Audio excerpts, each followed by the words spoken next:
তার ভাঙলো কেন? আজকে হাজার হাজার বল হেড এবং ডিজার দিয়া চুটপাড়া ঘাটে ইউনো এবং ইউনো অফিসের নাকের ডগায় লো পুলিশের নাকের ডগায় আপনারা চোখে এখনো কি আঙ্গুলটা আমাদের দেখাতে হবে? আজকে হাজার হাজার মানুষ, লক্ষ লক্ষ মানুষ, চৌহালির মানুষ আজকে নদী গর্ভে বিলীন হয়ে গেছে।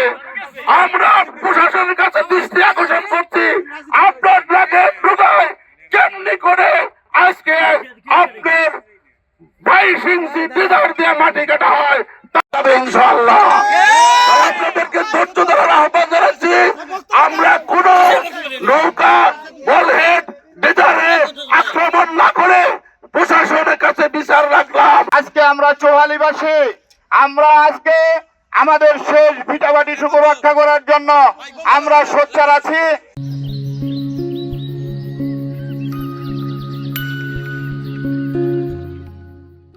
আমরা একসাথে বল হেড এখানে চলে এসেছে, আমরা একসাথে, আমরা এক মতে আমরা আন্দোলন করব। সেই আন্দোলন চৌহালিকে রক্ষার আন্দোলন।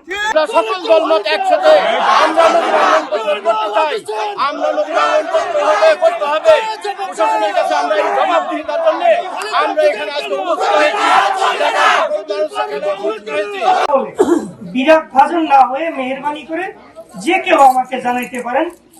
এখানে বিএনপি সভাপতি সাহেব আছেন বা আপনারা যে যে দলেরই হন না কেন, নদী ভাঙ্গন সবার জন্য। নদী কি বোঝে কে কদল বিদল শীতল? আমি আছি, আমার সাথে একটু মেহরবানি করে কথা বলবেন। আমি সর্বাত্মক সহযোগিতা এবং এগুলো সমাধান করার চেষ্টা করব। এখানে সবাই আছেন, শুধু মানে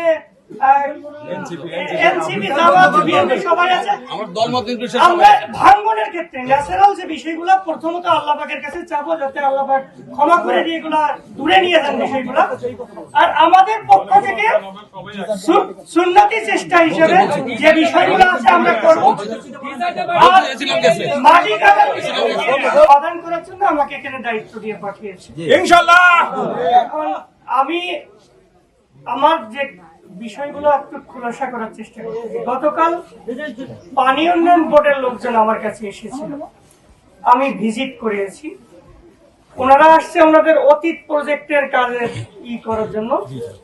আমি বলছি না, আমার নতুন ভাঙতেছে, আপনি আগে দেখে আসেন। আমি আগে ওই বিষয়ে যাব না, আগে যেটা নতুন ভাঙতেছে আপনি সেখানে যান। তো ওনারা এসে ওই আগের বিষয়গুলো আমাকে জোরাজুরি করার চেষ্টা করতেছিল, এটা করেছি ওটা করেছি। আমি বলছি না, আপনি আমাকে কাগজ দেন, আমার প্রতিনিধি যাবে, গিয়ে উপস্থিত থেকে যেখানে নতুন ভাঙ্গনের সংখ্যা দেখা দিয়েছে সেটা আগে প্রতিরোধ করতে হবে। আমি এটা বলেছি। পরে ওনারা আমার কাছে কুলাতে পারেনি, জেলায় ফিরিয়ে গেছে। আগামীকাল আবার আসবে আশা করতেছি আমি ইনশাল্লাহ। না আসলে আমি নিজে ফোন দিয়ে ওনাদেরকে আনার চেষ্টা করবো ইনশাল্লাহ।